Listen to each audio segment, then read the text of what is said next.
What's the fastest way from a beginner or early intermediate level as a guitar player to an advanced intermediate or even professional level? Most people would say you just need an endless amount of practice hours, some kind of magical amount of talent, and maybe you should also consider signing a deal with the devil. That seems to help. But in my personal opinion, you just need the right strategy and the right exercises. Trust me when I say it's not as hard as it looks. And to prove this statement, I prepared 7 really awesome exercises for you today in the form of bite-sized, very musical licks that will show you my personal approach of getting really good at guitar in a very short amount of time. I would suggest taking something you probably already know, like the boring A minor pentatonic scale, and building on this seemingly simple foundation by adding more and more super awesome sounding advanced tricks to it. Like this, for example. Here's exercise 1 for you.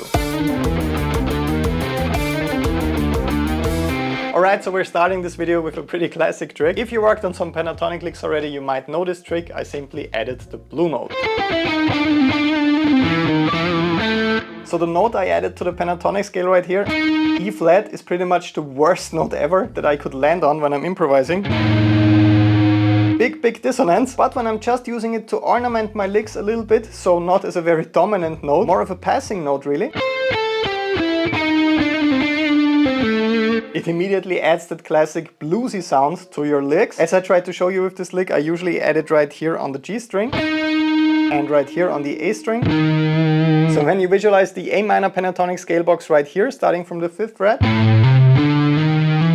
you can use it to connect D and E. And when you visualize the scale box right here on the B and G strings, you could place it on the G string when you're ascending or descending. It's a super simple trick, but when you play a more advanced line, like I just did for you in exercise number 1, where I'm using hybrid picking for the string skipping stuff, so I'm plucking the strings with my middle finger, and I'm letting the notes overlap a little bit, you get a really awesome and actually kind of advanced sound out of this simple trick. I actually can't wait to show you exercise number 6 of today's video. That's one of my absolute favorite ones right now. I'm sure you're gonna really love practicing and playing that one. But we're just getting started with this. Here's exercise number 2. Alright, this was pretty fast, but it sounded quite cool, right? This trick is all about borrowing safe notes from related scales. When we look at the A minor pentatonic scale and at the A minor scale, we can see that they are quite similar. So what I like to do quite often is I simply create a hybrid scale out of those two. Instead of just playing the pentatonic scale or the A minor scale, I'm adding the major second from the A minor scale, B, to the pentatonic scale. So I'm just playing A, B, C, D, E, G, A. So instead of just playing A, C, D, E and G, I'm adding B as the second note, and that actually opens up tons of cool possibilities when it comes to arpeggio style licks. When it comes to writing licks like this, you usually think about your major and minor arpeggios. But with this lick, I got a similar cool sound like this by thinking in that extended pentatonic scale. You have to roll your fingers a little bit to separate the notes here and there. If you're having problems with that, I posted a video about it last week. So if you missed it, you're probably not subscribed. Do that right now to stay up to date and to get more free videos like this. But let's take the next exciting step. Here's the next really cool sounding exercise. Alright, another one that sounds much harder than it actually is. As you might have guessed, this one is all about chromaticism, but that doesn't mean just playing random notes in between your pentatonic licks.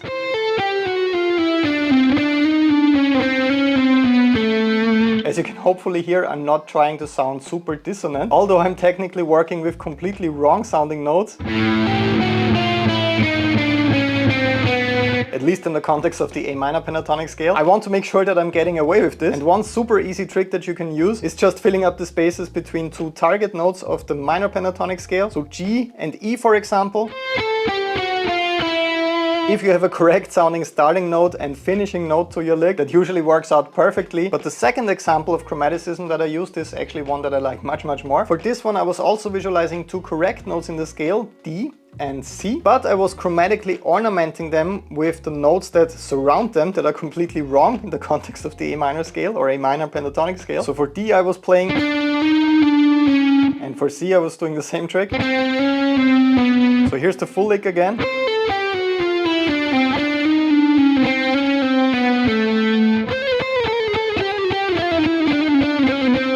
Tons of completely wrong notes, but your ears were probably hearing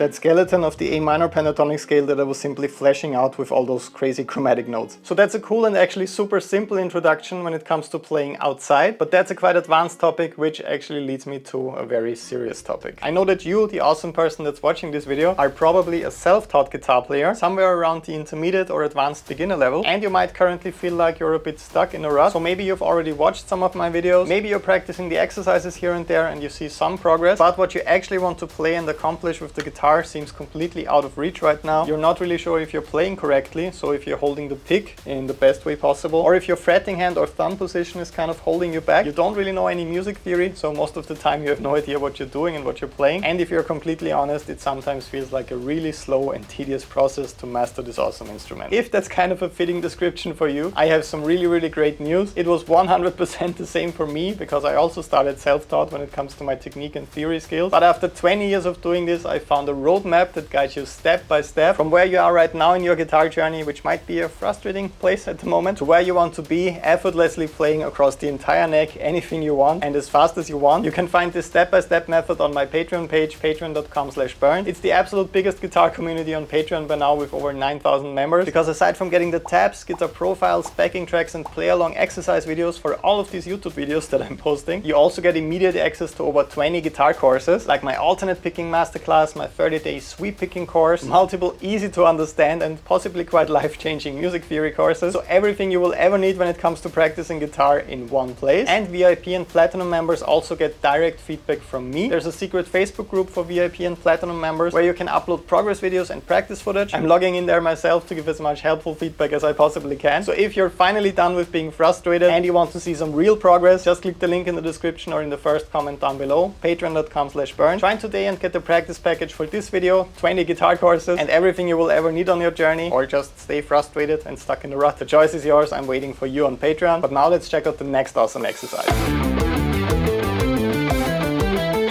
Alright, so this one's quite interesting once again when it comes to rhythm, right? So I'm always playing groups of 2 notes right here, and I'm thinking in intervals. So I'm kind of skipping one note in the pentatonic scale and I'm playing the next one. So far so good, that's not that interesting yet, but the really cool thing is that I'm playing 8th note triplets right here. So groups of 3, but I'm playing 2 notes. So I'm actually counting this 1, 2, 3, 1, 2, 3, 1, 2, 3, 1, 2, 3, which is pretty trippy because once again, those are groups of 2 and I'm playing triplets. But this approach of thinking in intervals and sequences, so for example, skipping one note and going to the next note right away, or maybe skipping 2 notes, can really spice up your pentatonic licks. And when you combine this cool approach of interval sequencing with a rhythmic twist, like playing groups of 2, but you're actually playing triplets, you get really cool sounding licks like this one. But now let's check out the next awesome exercise. Alright, so the concept with this one might look simple, but this way of playing is criminally underused, because when people think about scales, they usually play something like this. So single notes, right?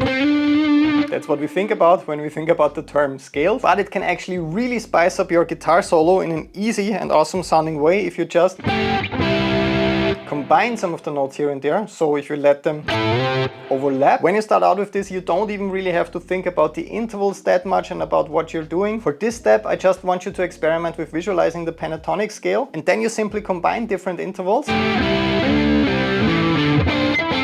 You will see that some of them are more dissonant than others, but you can almost never go wrong with fourths, for example. Sevenths give you an interesting advanced sound. And my personal favorite, the major seconds, are quite dissonant. So for the next guitar solo, just try to implement the lick that I played right now. For the overlapping notes where I'm actually skipping a string, I'm working with hybrid picking again. So I'm using my pick and the middle finger. That's the best way for me of combining 2 notes that aren't exactly next to each other. So on the A string and high E string, for example. No problem with hybrid picking, so with the pick and with the middle finger. So try out this lick in your next minor pentatonic solo, or just get creative with different overlapping notes and intervals. A super easy and fun way for really spicing up your solos. For the next one, I got something a bit more advanced again. Check out how cool this sounds.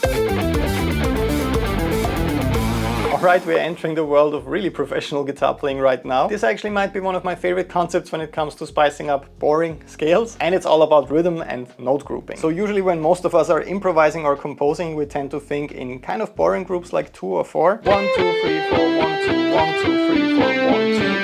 Something like that, for example. When in reality it's much more exciting to take a group of 5, for example. And no, don't worry, I'm not talking about quintuplets. I'm talking about regular 16th notes, but playing a pattern of 5 16th notes, then the next 5 16th notes, then the next 5. So 1, 2, 3, 4, 5, 1, 2, 3, 4, 5. That's really cool and sounds super advanced, and once again much harder than it actually is. And once you speed this up, my absolute favorite trick with this pattern is working with economy picking. So as you might have seen, I'm not just picking this down, up, down, up. I'm playing down, up, down, up, down, down, up, down, up, down, and so on. This really helps me with internalizing those groups of 5 and with nailing those string changes at very fast tempos. So that allows me to jump between the strings quite effortlessly, and I'm connecting those groups of 5 in a cool way. So give this picking pattern a try when you play this lick. And if you played something like this already, please remember that you can take this to the extreme as well. You can work with groups of 9, 7, whatever you want. And this is a guaranteed and super effective way of making licks in the pentatonic scale sound like the most progressive, craziest thing ever. And now for the last trick, one of my favorites, check out the sound of that one.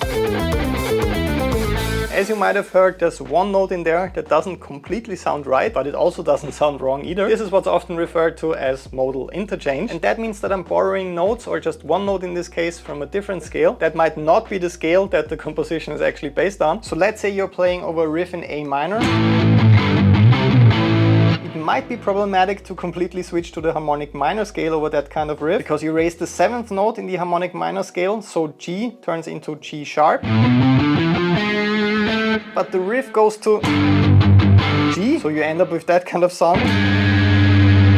That could be a little bit dangerous when you're improvising, but if you're like me and you really love the sound of harmonic minor, you don't have to go all in. You can just borrow this one note and add it strategically to whenever it fits to the pentatonic scale. So right here, instead of just playing G right here on the B string, I was raising that note by a semitone and I was playing G sharp, the characteristic note of harmonic minor. That gives me a super cool exotic sound right away, but after this note I'm immediately returning to my safe space, the A minor pentatonic scale. So by borrowing just this one note, I get a super cool harmonic minor flavor without going all in on the harmonic minor sound. So when I'm playing this full kind of hybrid scale,